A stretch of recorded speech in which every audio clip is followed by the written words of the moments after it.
one's the best crypto asset? Bitcoin's the best crypto asset. Which one's the best crypto asset? Bitcoin's the best crypto asset.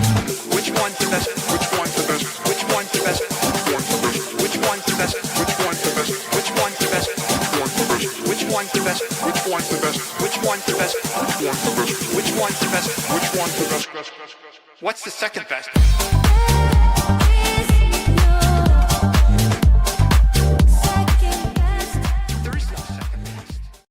This is Discover Crypto, and every day on the channel we teach you how to make money with digital assets. And let's go ahead and share the screen because I certainly taught you about it yesterday.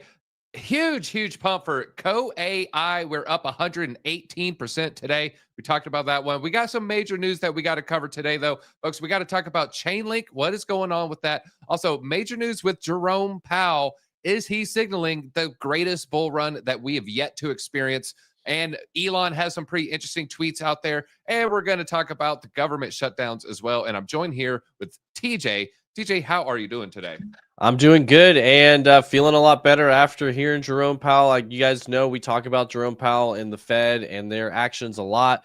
A lot of people have been very focused on interest rates as of late, but really the true key, you guys have heard me say this a lot, is quantitative easing. We've seen signs of it with the Treasury doing some buybacks, which is a form of quantitative easing. But this whole time, this whole bull market, which we've been in a bull market, obviously Bitcoin's gone from 16,000 to 120,000 and change, all while the Fed was tightening or shrinking its balance sheet. And he made a comment yesterday referring to ending the shrinking, which obviously you have to do that before you start growing it again. So it would be great to see as soon as if the Fed balance sheet starts growing, that's going to gigasend basically the entire market. I see your super chat there. My cousin, he's an unk, said fiat is the second best. There you go. All right. Is no second best. There is no second best. Yeah. Little pun on the song there. I guess, I'm going to say right now, silver. Silver is the second best to me. I am still kicking myself for not buying more silver. We did talk about the gold options. We are now up 120% on the gold options. We shared the ticker there. IAU is going to be BlackRock's gold ETF. And today, folks, I'm going to go ahead and let you know, I'm going to explore silver options. It is very heated, but now might be a good opportunity to get some of these options for about a 6-month to 12-month expiry to be in the green here. Now, let's talk about what is going on with the crypto market here. We have a little bit of flat movement. Bitcoin was up 0.1%. I just refreshed. It's now up to 0.4%. But ETH showing a little sign of life. It is up 3%. BNB, it is flatlining right now. XRP up 2%. Solana up 3.5%. And we have Cardano up 2% here. And Chainlink also looking kind of flat. And if we keep scrolling here, we see SWI is up 2.2%. But let's look. What are the big movers today? We already showed it in the beginning of the stream here. Chain Opera AI, CoAI. I think I shared this at $7, TJ, maybe $6 and some change. We talked about, we were heavily talking about where it wicks its sticks. It actually wicked up to $40 on several exchanges. We got in over here, shared it around here. Hopefully you got the dip. Even if you caught that Pico pump, you're feeling terrible for the next hour. It went from $10. You feel like a dummy. It dropped down to $6. Hopefully you didn't capitulate back into BNB because now that thing is trading at $20. TJ, I saw it last night. It was around midnight. And remember, I was like, oh, I missed that chance to take profit on the $40. Yeah. At midnight, it had pumped. It had ballooned. It was trading at $8 and it shot up to 14 in a matter of hours. It was right at midnight. And I'm like, I'm looking at this is 12:15. I'm like, God, do I get up and go to the computer and fire up the MetaMask and go to Pancake Swap? I was like, I'm just going to roll the dice. I'm going to go to bed. And I woke up to a Christmas miracle today. That's beautiful. I mean, great job. Great call. And I think you mentioned you got some of that alpha from Crypto Face, which I do believe he's going to be on in the afternoon with Drew and Kelly. So if you guys aren't sticking around for the afternoon streams, you need to do that. DZ and I kind of hit market open in the top news of the day, and then Drew and Kelly close it down in the afternoon with everything that happened throughout the day. I know there's already a lot of big stuff going on, but great call. I want to know, chat, let me know, did anybody, I know somebody in there yesterday said they were already crushing it with CoAI. Who else? Did anybody else jump in on that or track, or basically tell me what was the last crypto you bought recently? If you bought the dip, that's great. But just what was the last altcoin you bought? Josh is still around. He's just traveling. He'll pop back in from time to time, but he's I guess you can see him on TikTok a lot. But yeah, no, last altcoin, you know, we did buy Chainlink during the market crash. We got in on Chain Opera a little bit before then, so we're still riding that. Now, I do want to point out just on the winners here, TJ, will you check this out? We called CoAI, we called Athena, we talked about Zcash, didn't talk about Monero. You know, I do think there's going to be a capital flight from Monero into Zcash, and we're saying, you know, don't sell your Aster here. So it does feel good. 4 out of the top 5 are things we have been bullish on. We got to go ahead, take the victory lap while we can. I've got another one that's not showing up there necessarily. It might be a CoinGecko, CoinMarketCap thing, but another channel favorite that's been performing extremely well, Morpho. Actually, not just up for the day, but up for the week. So it's well above where it was on the Friday crash. And again, looking for coins that are outperforming the Friday crash, that are things that are up for the week, is, you know, extremely bullish. So yeah, we've been on a pretty good roll. Tau is another channel. That's one of Kelly's heaviest bags, I would say, is Tau. That's performed extremely well since the crash. So it's a lot of stuff that touches AI, that touches DeFi, like you mentioned, privacy. So yeah, and Track. You guys know I'm a fan of Track lately. Origin Trail. We might end up doing a whole deep dive video for you guys to get a better understanding of it. But that also is going to be relevant and needed, I think, in the AI space. So it's rare that you find a crypto project that has been around for a long time, has a set supply, actually generates revenue. Revenue goes back to its users, and it has a growing need, which, if you understand kind of the reason it's called Origin Trail, is because part of what it does is it pulls all this different data together and tracks information all the way back to where it started, to its origin. So as AI gets more and more prevalent, I mean, we're already seeing, you know, Sora go crazy and all these clips, and it's going to be hard to know what's real and what's not. This project is going to help systems understand the true authenticity of oh wait, that's not it, sorry. Yeah, no, it's always what I think of too. Oregon Trail, you know, watch out for that. Don't get dysentery, man, or scarlet fever. It'll take you out. Oh, for sure. Yeah. And yeah, you don't want to get bit by a rattlesnake either, everybody. At Origin Trail, check that one out. Now let's look at Bitcoin's price here. This is the 1 hour chart. We talked about this line yesterday. We did bounce off it. So looks good, you know, creating slightly higher lows. Now we don't know if this is going to be the bottom, but we are starting to see, you know, a little bit of strength in the RSI. We're starting to see a little bit of wicks going a little bit higher. I guess it's a little bit of a doji candle right now. So no clear direction, but if we can maintain just this bullish momentum of higher lows, keep that going, you know, then maybe people can kind of just calm down, take a step, take a breath here. But we are saying these RSIs just continue to play out, whether it's the shorter time frame or the longer time frame. RSIs here signaling a little bit of a dump, RSI here signaling a little bit of a pump. And then again, RSI right here, you can see, you know, on the 1 hour, we have some bearish divergence signaling a little bit of correction. If you're moving on these medium term candle lengths here, there's definitely some pretty good trades to be had here. But one more Bitcoin chart I want to show you. Bitcoin testing the most crucial trend line since 2022 for the 4th time. It's held strong for 3 years. Every time a major correction hits this cycle, history shows this is where Bitcoin bounces the hardest. The bull run isn't over, folks. It is just reloading. Now let's increase the size of this bullish trend line retest. You can just see it. Let's go to the charts. Yeah, that looks pretty good, TJ. We are looking, you know, some fairly strong stuff. This is going to be the tariff war dump. We have another tariff war dump, and then we just kind of have the summer lull. We had that, you know, the pretty big crash down before everything started pumping in November. And here we also have, you know, just all that bearishness. We saw a lot of exchanges have some issues. October 23, September 23, culminating in up only mode. And what are your thoughts to this? I mean, if we dip below, you know, the bears are going to come out, TJ. Is the bull run over? Chat. If we dip below this trend line, is that your confirmation bull run is over? Let me know. Yes, you think the bull run's over if we fall below, or no. TJ, where do you land on this? Yeah, I land. Actually, a lot of people that I like to follow, and literally what I believe is it needs to sustain lower, and it needs to be under. I think it's the 200-day moving average. Maybe it's the 300-day.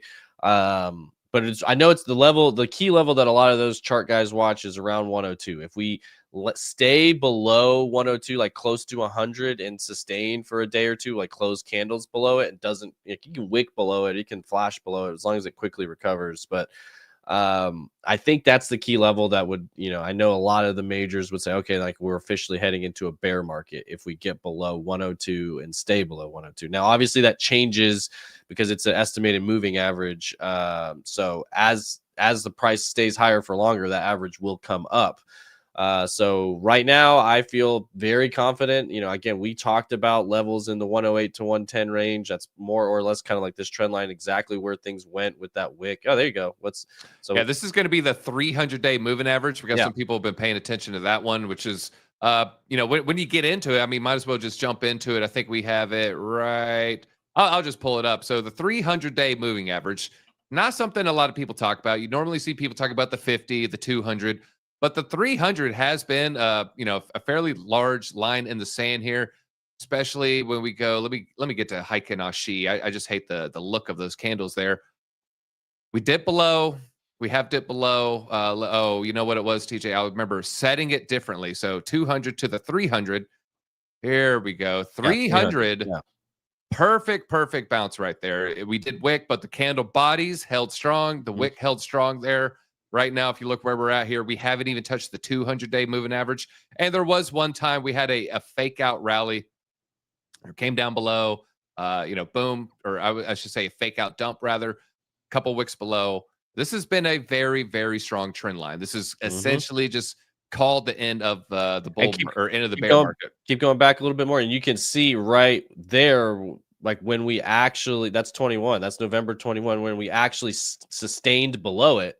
And then we stayed under it for quite some time. So that to me was the beginning of the bear market, stayed below it the entire bear market, and then boom, started to head back up and then have stayed above it pretty much all of 24. Look how clean the 200-day acted. 200-day got rejected. Your great time to sell your Bitcoin. 200-day acted as support. Great time to go ahead and load up, back up the truck on Bitcoin. And then it kind of lost a lot of its juice, if you will. Yeah, so maybe 300's the new 200, TJ. Yeah, that's the one I like to use and watch. And it's again, a lot of time you hear this said in crypto a lot: when in doubt, zoom out. And that it proves to be very, very true. So if we close, like you just mentioned, we can wick down here or there, but if we sustain below it for a day or two, then or maybe more than, I'd say, 5 trading days, that's when I will officially say, okay, we're in the beginnings of the bear market. So I think there's plenty of space, obviously, and I think that level's around 102 right now. Like you just showed, there's plenty of space to the 300-day moving average right now. So I'm not worried about it. And actually, again, the top story of today gets me a lot more bullish to think that we're not even going to get close to it, with Jerome Powell, the Fed signaling, there's still going to be trade tensions that can cause volatility for sure. But yeah, that's the line right there. Powell signals the central bank may stop shrinking, which is quantitative tightening, its balance sheet in the coming months.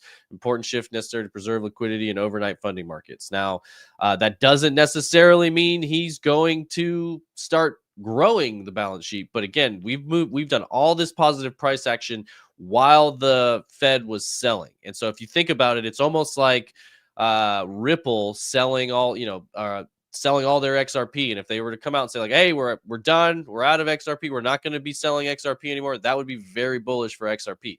Same concept with the Fed. They're not selling into this buying pressure that they're seeing from other markets. I do think that when these stable coins come out and subsidize the debt, we're in the midst of probably the largest debt rollover of all time.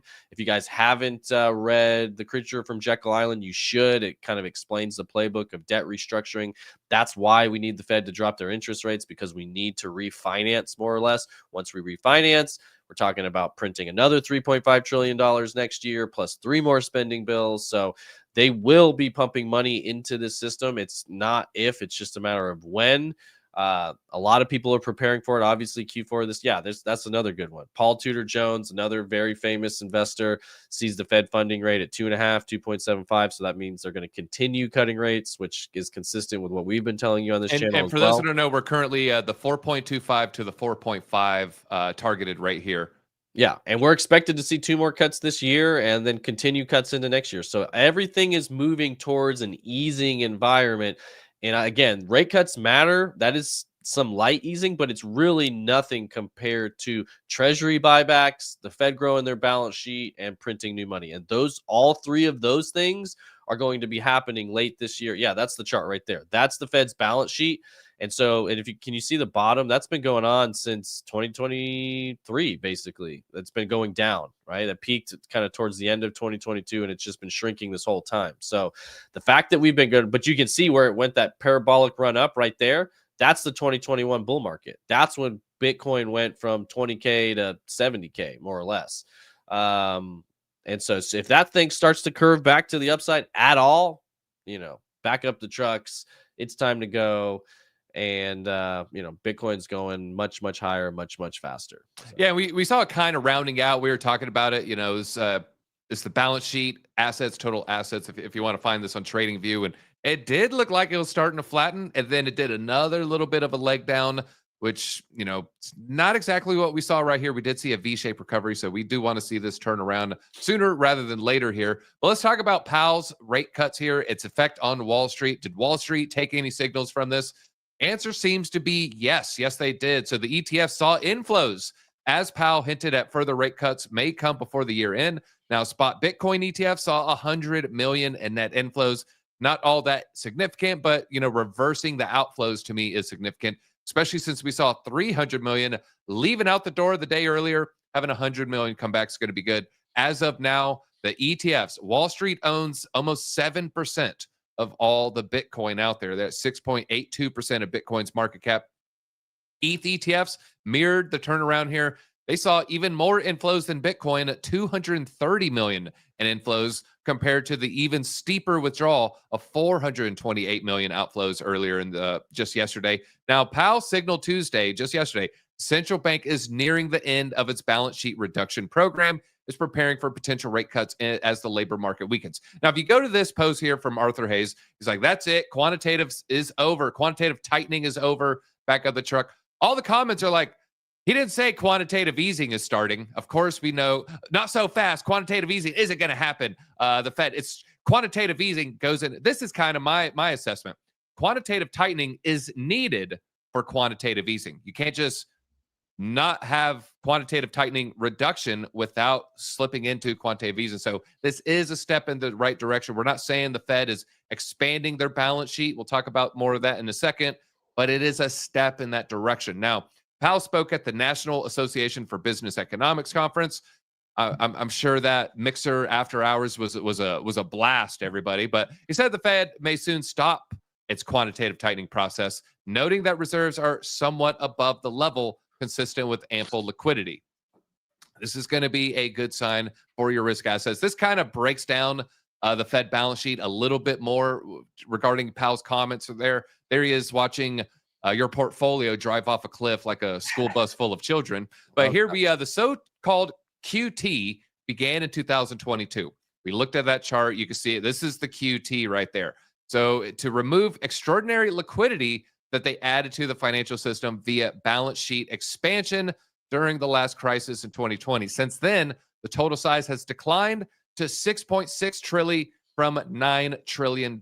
Now, comments indicate the Fed does not want to shrink its balance sheet so much that the bank reserves, these are going to be the funds the banks hold at the Federal Reserve, fall below the Fed considers ample. So this was the ample liquidity he was talking about. This staying above this ample liquidity is crucial to avoid disruptions in short-term funding markets and ensure financial stability, aka to make sure that banks have enough money for their overnight rates, overnight lending there. And TJ, I don't know if you saw Meet Kevin had a good explanation on how the Fed works. Yeah, I did too. And I was gonna this is worth mentioning real quick before we touch on this though. I'm seeing the comments back and forth in the chat here. T-Rex saying rate cuts won't help at all. Some people saying it will, some people saying it won't in help. The short term, it does not change anything. In the long term, it breaks the dollar.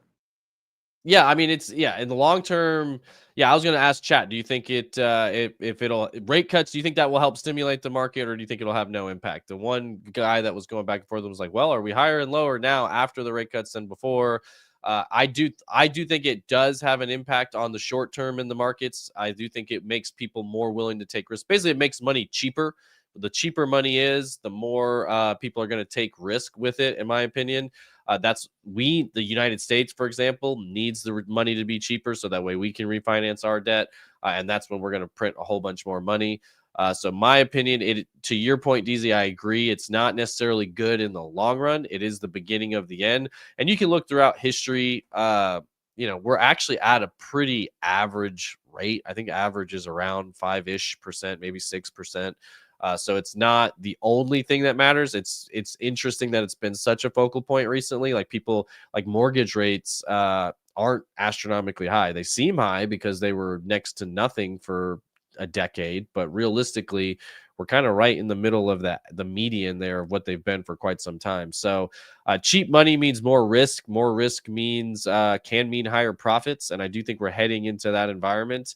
But it all is Fugazi. And that's part of what we're about to talk about right now. Like the Fed's balance sheet and all this different stuff that's going on, all this debt-based system is all a bunch of, I don't know if you got, we should have pulled up the Three Stooges clips, where they're passing the money around and explains how banks, settle their debts and all that stuff. So, but yeah, let's look at the Meet Kevin thing because this is a good example. He's talking about from the perspective of the Fed. Of course, the Fed works in conjunction with the Treasury. The Treasury prints money. The Fed kind of polices the money rates for banks overnight and also make sure there's no like systemic collapse here. But so the Fed, this is what they do. The Fed sells bonds and receives money. Then they make that money disappear. So, for example, they have $0 and zero debt to itself. Talking about the Fed balance sheet. Right now, again, we're trying to reduce this Fed balance sheet. So tomorrow, I edit my spreadsheet.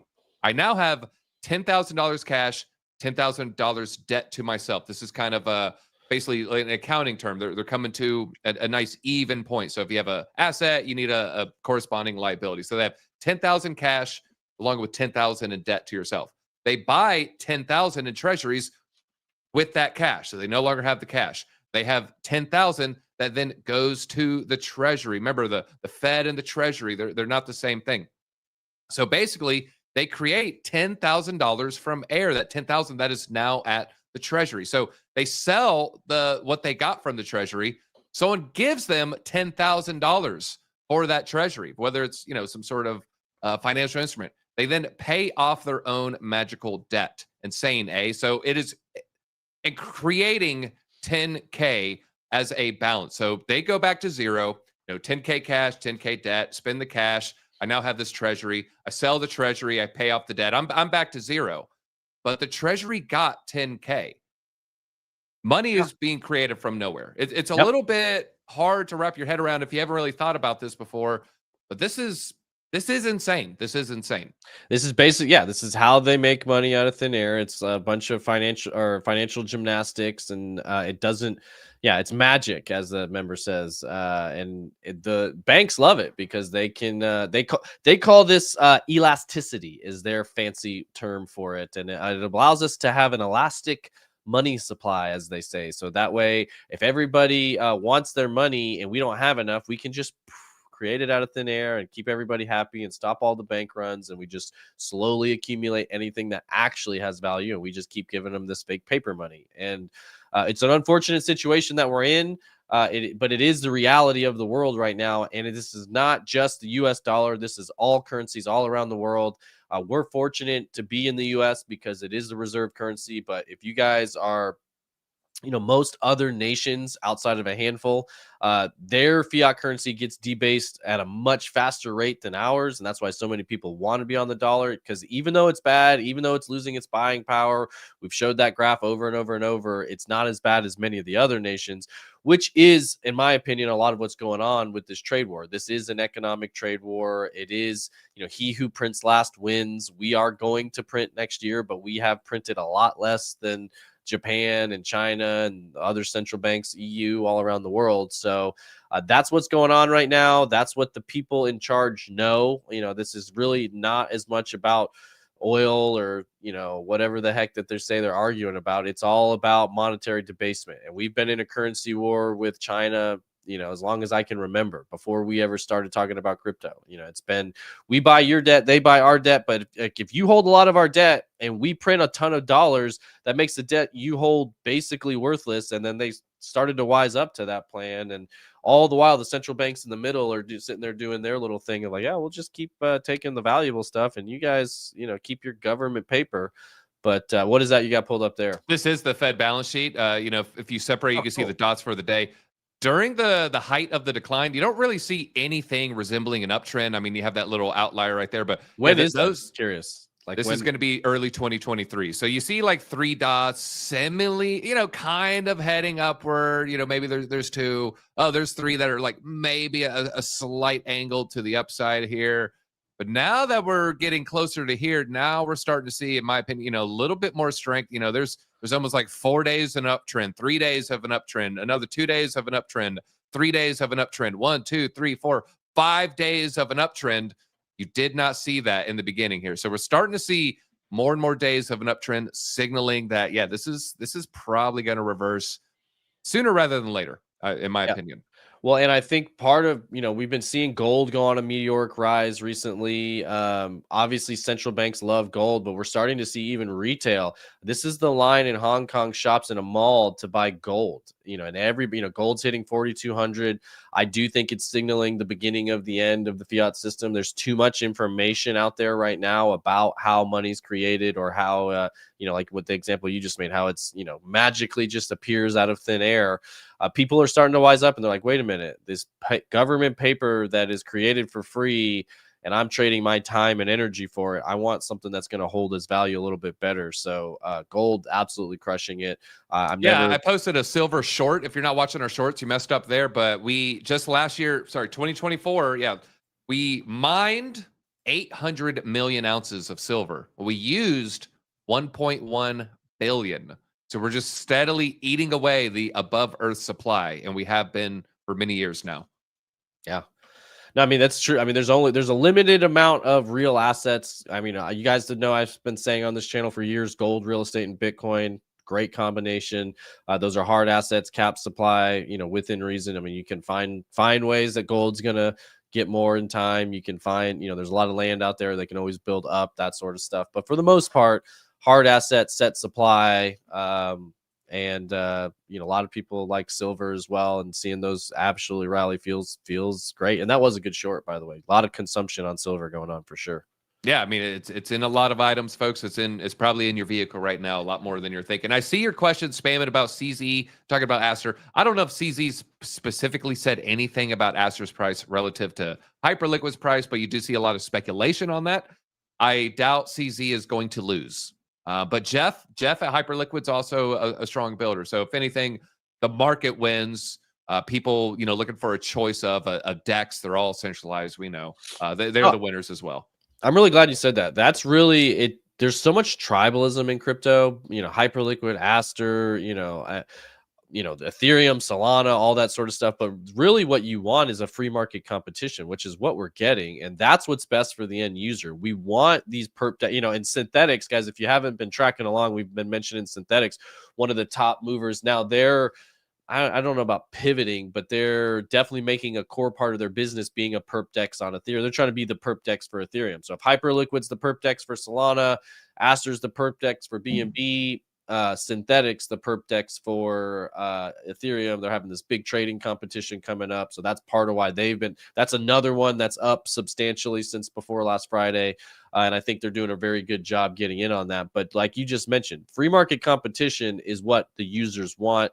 That's part of why we're in crypto. It's definitely a much more free market than any other markets that are out there right now, in my opinion. Many people use government regulation as a moat and as a tool to win.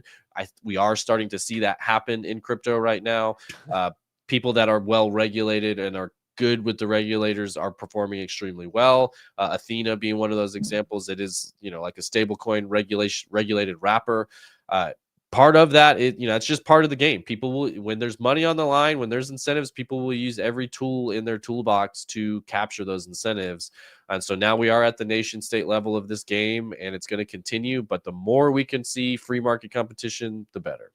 All right. Yeah. People saying product placement for Twitch. I used to be a Twitch streamer. I was a professional Magic the Gathering streamer. And unlike Hassan Piker, I would never shock my dog violently while I'm streaming. I don't know if you saw anything on that. He would He does like 13-hour streams, 8-hour streams, and he would basically make his dog sit still for like 6 hours with a shot collar, and it had a very, very small rectangle in which the dog was stuck.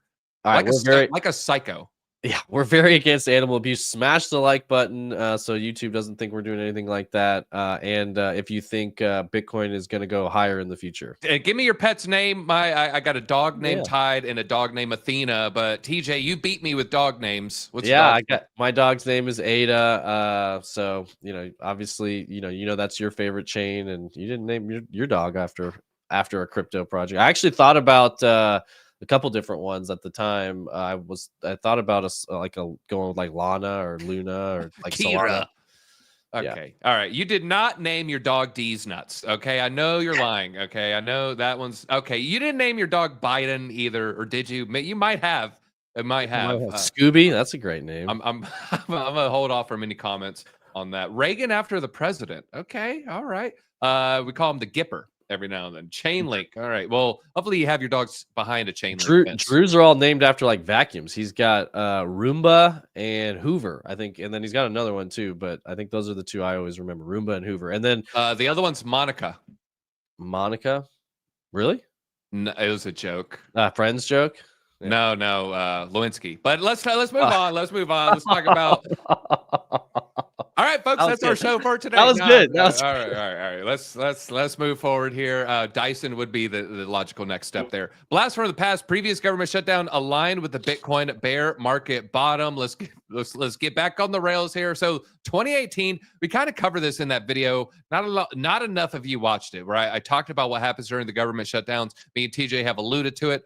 Markets normally pump for the first week or so, but after 2 weeks or so, they're like, well, what the hell is going on with this government shutdown?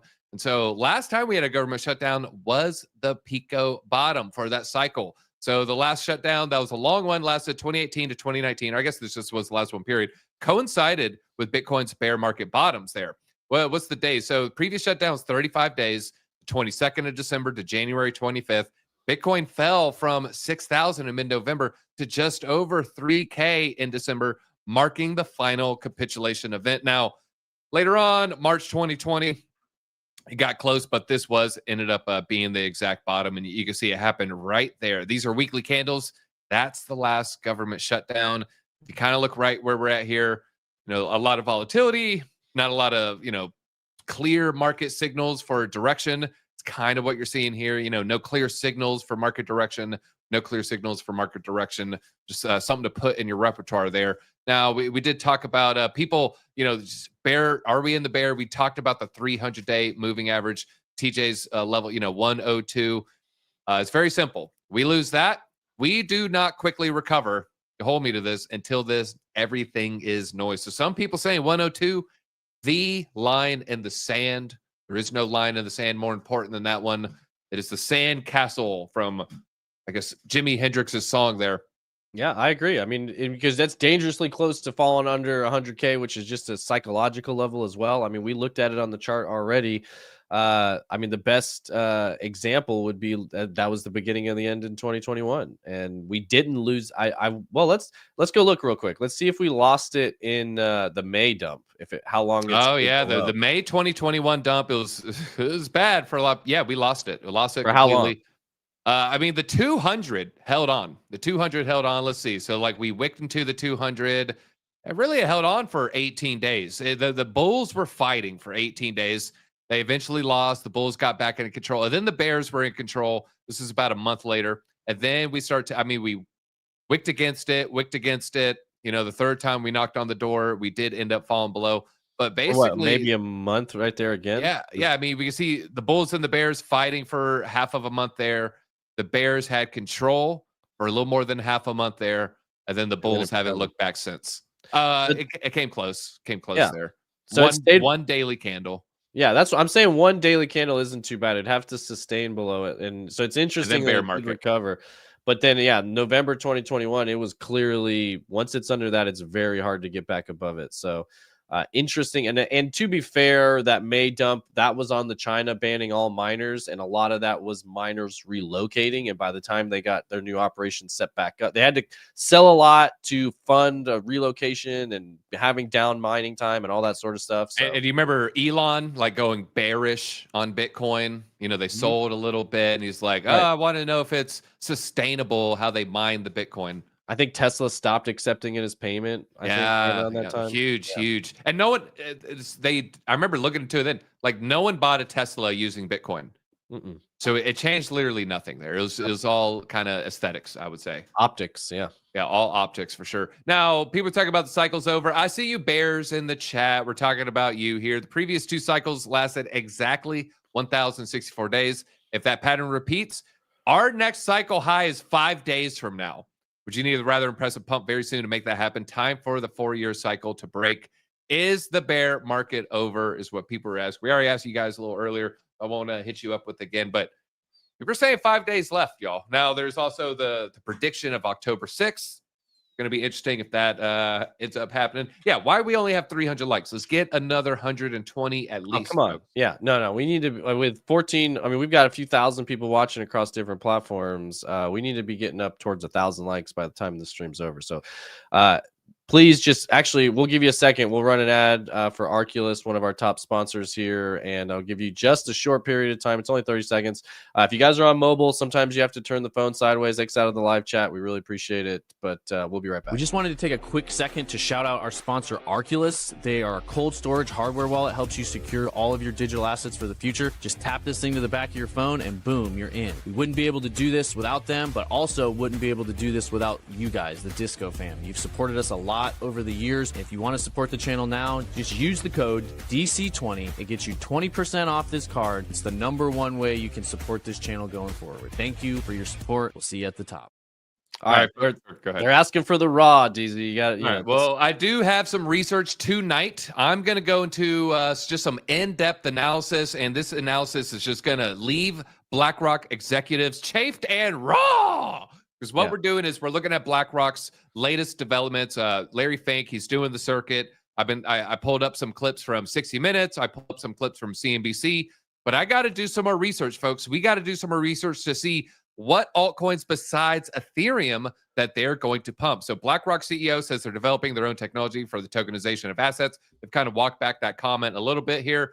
Now, Joseph Shalom, he worked at BlackRock for years as their head of digital assets. He now works for SBET. This is going to be the largest ETH treasury org, second only to, I'm drawing a blank on the name of that one, but also led by another Joe named Lumen. This one's also ran by Ethereum co-founder. So he thinks something big is coming to Ethereum regarding BlackRock. But if you do some research, folks, you'll find a lot under the hood. So something interesting from RWA XYZ. The #1 thing, it's no longer the Biddle Fund. It's this Mineral Vault, which was not at the top of the list yesterday, which is interesting. You see this negative drawdown here. But if you click on Biddle, that's when you can start doing some research. What is going on with this BlackRock Biddle Fund? What are the altcoins besides Ethereum that they might be bullish? Oh, you see something like, Wormhole. What are they doing with Wormhole? So, we'll break that down. Also, we'll look at the other altcoins. But what I need to do the research on, they're doing work with these other altcoin chains here. Basically tokenizing real world assets on things besides Ethereum. I'm going to do a little investigative work on what is growing and what is shrinking. What has a change month over month? What is, increasing in size? What are they tokenizing more assets on besides Ethereum? That's where I think the alpha is going to lie, because they're working with some interesting things. Avalanche, Algorand's on there, Polygon. What they're doing with Wormhole, with the bridges here. I think there's a lot of alpha once I peek under this hood, but I got to do more research, folks. No, there is. Guys, I'm sure a lot of you on this channel know BlackRock, one of the top asset managers. I think it's 10 trillion plus, maybe 14 trillion assets under management. Larry Fink is not holding back with his predictions on where crypto is going and the tokenization of everything. So I do believe a lot of these things, the government shutdown, slowing down the market structure bill, I do believe is part of what's holding this back. But the more that regulation comes through, I saw somebody else in the chat say, once all these ETFs get approved, everything's going to pump. And I agree. I think we're going to see a huge move in 2026 that will officially end the 4-year cycle. Can't call it over till it's over. I did put that in the chat, and it's interesting. Vote in the poll or just say yes or no in the chat. Is the 4-year cycle dead? Yes or no? It's about 50-50 right now. So it's pretty close to see those polls come in that close. Because but I'll go ahead and say it in the chat because I want to see everybody say yes or no. 4-year cycle dead? Yes. 4-year cycle dead? No. I want to hear what the retail thinks. And if it is close to 50-50, that just goes to show that the market is undecided. And I'm leaning towards 60% yes, 40% no. I don't want to say it's over until it's over, but there's a lot of things this cycle that have appeared extremely different. Largely being a huge influx of stable coins, new money coming in. It hasn't moved structurally the same way we've seen in cycles past. So there's a ton of things that are different. Oh, Jason Casper in the chat he says, DZ, you called the top almost to the day, November 2021. Is the top now? Yes or no? I'm going to make a major financial decision based on your answer. All right. Well, let me clarify. My claim to fame for calling tops, calling bottoms, I called the bottom of Bitcoin within $600 and within 32 hours or 36 hours or something. You can go back, you can check the tweets, you can check the prices. I've done a couple posts, some reposts on it as well. So I did call the bottom. So Jason, to be fair, I'm better at calling bottoms. I called your bottom too, back when I saw you in that silent library. I saw you. I'll leave it there. But DZ called the top almost to the day is at the top end now. I'm going to have to just say the trend is your friend. And I'm a little reluctant to call the top a week after an all-time high. Now, there is October 6th, so I guess we're a little over a week here. We're about 9 days away.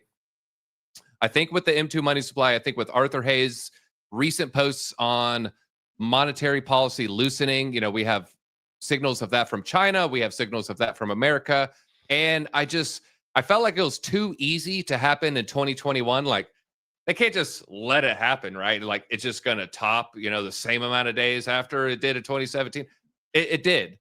For it to happen a third time, I just don't see BlackRock quants allowing it to happen. So I'm gonna say no. We're not gonna. Yeah, I'll stop bringing it up if you want me to stop bringing it up, Jason. I'll never mention it again.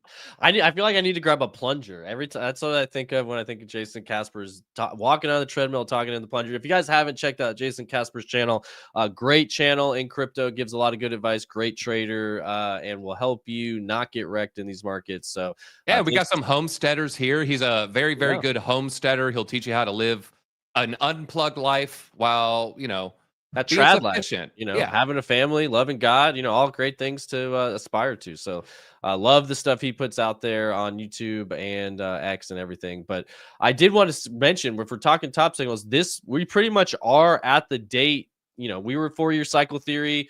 We're pretty much right where we thought the top should be. I mean, I don't remember what your exact date was. I know it was mid-October, right, for the top. So yeah, I've kind of changed it. It was October because, all right, December 17, November 21, October 25. And my thesis was it'll be front ran maybe September. But once BlackRock and these ETFs and just no slowing down with these digital asset treasuries, and also the monetary expansion kind of not aligning with the 4-year cycles like it did, strangely enough, it did it in 2014. It did it in 2017. It did it in 2021. If you want to learn more about that, go read Arthur Hayes' latest musings on that from about a week ago. Mm-hmm. There's too many fingers pointing to higher, and it just feels better to be a bull than to be a bear. Absolutely. And this is something I wanted to mention because you're talking about all that institutional demand. I mean, this chart right here shows the institutional demand. This is from Bitwise.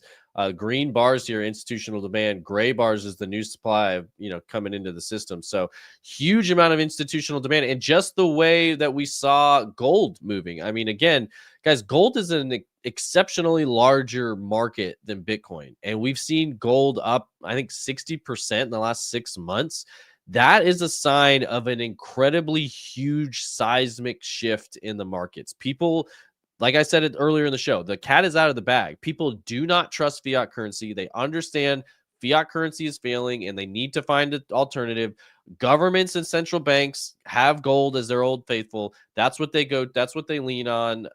And that's what they've been acquiring. As soon as gold cools off at all, I mean, was that the gold chart you were just looking at? That was gold chart. This is Good silver. Lord. Yeah. As soon as that stuff chills out, I mean, there's no, that's up only right there. That is going vertical like a meme coin. That's 10 million market cap when it's, 15 trillion market cap. I don't know, 16 trillion probably. It's 27. 20 trillion. Jeez. So it's like, it's blowing through money like crazy. The moment, and guys, just for perspective, Bitcoin's what, 2.5 trillion? Not even, 2.2 trillion. 29. It goes higher and higher. Oh my gosh. So trillions of dollars pouring into gold. The moment gold finds a top and starts to settle out a little bit, you better believe Bitcoin's going to start closing that gap. And we're going to, again, if $2 trillion, $2 trillion, not 20. I mean, gold's gone from 20, it was under 20 trillion not that long ago. So it's up $15 trillion. Yeah. If a tenth of that 1.5 trillion goes into Bitcoin, we're talking about a $200,000 plus Bitcoin. I mean, it's crazy how fast this stuff can move.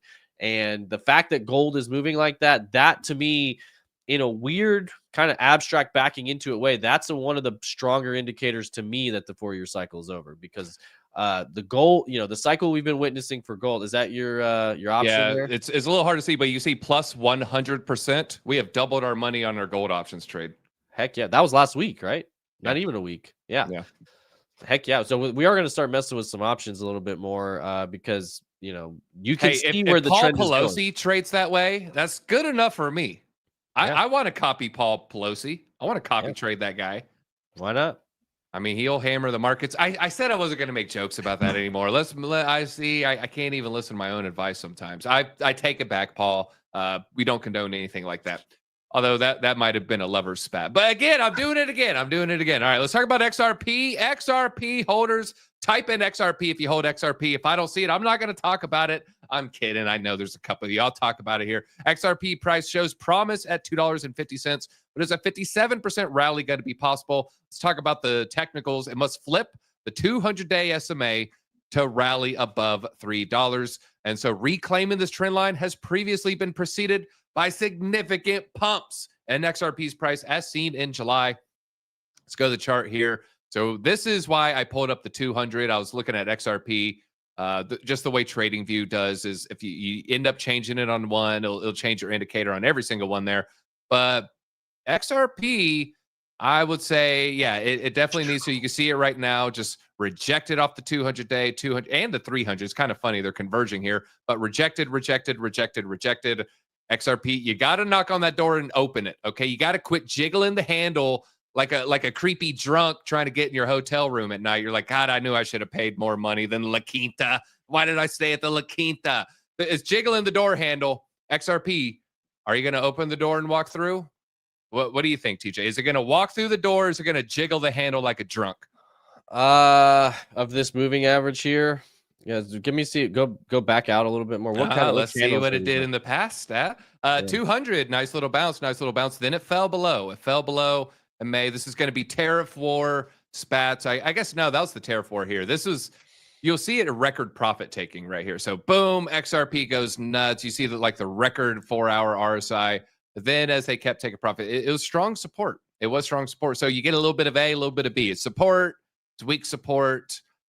Oh man, it's tough. It's tough. It smashed through last time though. Yeah, knocked on the door a little bit, I guess. I mean, its catalyst, I think, is going to be the ETFs coming up, and it's going to get a ton of headlines. Obviously, they're very good at media, so if they can get that soon, like in Bitcoin's chart is not the same as all these other charts. So 300-day moving average being beneath it's still going to matter on XRP, but not like it does on Bitcoin, in my opinion.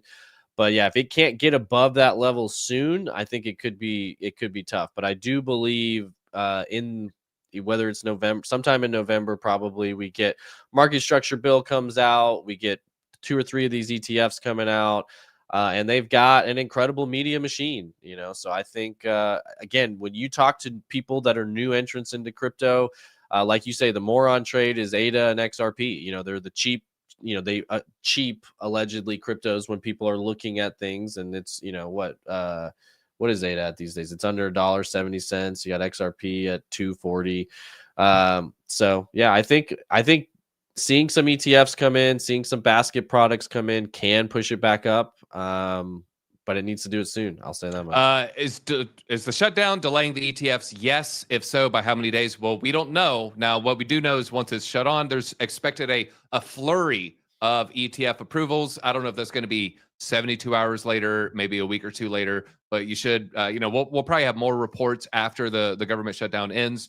And I don't have any predictions on the government shutdown. I haven't looked at it last 48 hours. You hear two different stories depending on whom you ask. If you ask, something maybe left leaning, it's going to be so and so's fault. If you ask someone right leaning, it's going to be someone different's fault. I do know there's one party that does have the majority, and they're like, all you got to do is just sign it, just sign it, and shutdown's over. I don't know if that'll happen or not. We'll say what Tom Brady said. Just check the poly market. Let's see when will it end. Looks like this is around Halloween is kind of winning. Yeah. Longer than not. So kind of between the 31st and probably the first week of November, it looks like, according to the All right, I got a unrelated crypto question, and TJ, I'm curious, what is the best Halloween candy? Chat, what's the best Halloween candy? I'm gonna go ahead. I got a new entrant. I used to be a Reese's Cup guy. I've changed my mind. I am now a Feastables, Mr. Beast's Reese's Cups clone. Yeah, it's delicious. It doesn't have the ridges. Apparently, that's honestly, it's patented. Like the way they do the wrapper or whatever. So no other peanut butter cup can do the ridges. The Beastables are delicious. Bottle caps. Are you lying to us? I love Skittles. I don't know. You're asking. That's a troll. Candy corn's a troll. Yeah, that's definitely not. I mean, it is a very Halloween candy, but you're asking a Hallelujah Night kid what the best Halloween candy is. I don't necessarily know, but gummies. I love gummy bears. I'm for the Skittles, gummy bears. Blow Pops, is that a Halloween candy? That's one I would think of when I was a kid. We were also a very healthy house, so not a lot of sugar in my house when I was a kid. But Nerds, Clusters, Butterfinger. I love Butterfingers, but that's not really a Halloween candy. Bitcoin, yeah, a little seed phrase with a little dust on it. Just pass out little seed phrases with $1 worth of dust. That's a good question. All right. I guess I'll go with Skittles. I guess I like Skittles. I just don't think of that as a Halloween candy necessarily. All right, black licorice, you're a psychopath. Okay, denture gummies. Yeah. I like the calories gum. That's what I like. I mean, now you're just saying things that aren't real. All right, let's get back to the news. All right, CoAI, congrats if you jumped in on CoAI. It's up 132%. It talks about why is it pumping. I wanted to share this. It is actually relatively neutral. Talks about RSI, talks about all these other things, but the open interest is 101. This is a long short ratio. I was very surprised that I was expecting a lot crazier manipulation with this one, TJ. I thought it was going to be skewed heavily towards one side, but this one, the market literally does not know what the hell is going to happen with this coin. So, yeah, I'll probably take some profits before I leave town. I'm going to Mexico next week, so I will take some profits sometime soon. Yeah, we're gonna have some special shows for you guys next week. While DZ actually think about this, guys. DZ delayed his honeymoon just so he could bring you the most up-to-date news during the heat of the bear market or heat of the market. When it was most important. So now he's actually gonna go take that honeymoon. So congratulations to him and Kat. I hope they enjoy their trip, and we're gonna have some fun with some different types of streams next week. So yeah. And I feel bad for the German viewers. They don't have candy. Now, is that like I know Krampus is the evil Santa, so if you're a bad kid, you don't get Santa, you just get Krampus and he violently attacks you. Is there a German corollary for Halloween as well? Is there an evil German deity on Halloween? I didn't know that. They don't do Halloween, huh? I don't know. It was the Bolsheviks from the 1890s. I don't know what it was. All right, let's talk about what the. I was also curious. I didn't want to ask because I didn't want to be sacrilegious or anything. No, it's not. Hallelujah night. Nothing. It's basically just it's a costume party at the church where you still get candy, you still do all that stuff, you still play games, you just didn't go trick or treating. So it was. That was what I did a lot as a kid. Didn't do a lot of trick or treating as a kid. Didn't celebrate Halloween. So. Now I'm going where there is a narco banner just handed or put up on an overpass where the Sinaloa cartel is saying Americans do not come. So that'll be fun. That'll be fun. That's actually real. Oh man. You're good. You're good. I've been to Mexico several times, and everyone's like, "Oh, it's so dangerous." And it's like, yeah, if it's dangerous if you're a small female and you walk out in the woods by yourself at night, yeah, that's pretty dangerous. But stick to the touristy areas. They know tourism is their main one of their main ways of making money. They're not gonna. Everybody there is very nice. Okay. All right. Fair enough. Fair enough. All right. That was good. Fair enough. Sí. You're a local, you know? Sí. Mi español es muy mal. Pero es, estudio en escuela. Yeah, Pero 3 años. But anyways, I digress here. So Josh shouldn't go to Mexico. Well, he'll catch a flame. He'll look like Johnny Storm from Fantastic Four. Yeah. That's good. All right. Well, let's last thing I want to share here. Elon's tweet here. We talked about Elon's tweet yesterday. This is just an interesting breakdown. So it catches something seismic and cuts to the philosophical core of Bitcoin. It's pointing out Bitcoin isn't just money, it's energy. So fiat, I like this phrase. Fiat is political fiction. It's a story, if you will. Like a country is a story, spending this dollar is a story. It's a lie. I won't say a lie. It's a lie at this point. It's a lie that we all tell ourselves. So fiat is just kind of a lie. But Bitcoin, thermodynamic truth. There's unassailable laws of thermodynamics. That's why I always kind of joke about people like, I just can't lose weight. But like, okay, well, you're defying the laws of thermodynamics. No, you're not defying the laws of thermodynamics. But you can print currency, but you can't print watts. Every Bitcoin crystallized proof of work, conversion of real-world energy into incorruptible scarcity. And I just think it's a very, very powerful sentiment there, converting real-world energy into incorruptible scarcity. Also, it goes, AI is going to consume vast amounts of energy for AI. Bitcoin consumes to create artificial scarcity. Both depend on electricity, but one builds something permanent and incorruptible. And, it's just kind of that's what Elon means when he says fiat is fake. It's detached from physics, from cost, from reality itself. But Bitcoin, it's bound to the same laws that govern the stars. Yeah. And I think it was, I forgot, maybe it was Hayes' essay where he talks about essentially, we have all seen the sci-fi movies, TJ. You've seen the sci-fi movies. It's like a Star Wars where, the Jetsons, you hit a button, your food comes out. In that world, the most valuable thing will be scarcity because there will not be scarcity. And so we don't even know how to value scarcity with this utopian society on the horizon. And so scarcity is going to be one of the most important things, and true incorruptible scarcity is going to be king, and all roads lead to Bitcoin. All roads lead to Rome. All roads lead to Bitcoin as well. And energy. I mean, that's what he's talking about. And I think he understands it at a pretty detailed level with XAI and everything they're doing in the AI world. AI consumes more energy than any other new industry out there. And it's just increasing and increasing and increasing. So it's not, the limit isn't on the tech, it's on the energy. And so if you have something that can store energy, and this is, again, Henry Ford had this years ago, and whoever can create an energy-backed monetary system, that will eventually come into place. Milton Friedman talking about the internet and a reliable e-cash that will eventually replace government money printing. I mean, these are not new thoughts. These have been around for a long time. We've just finally got the technology to do it.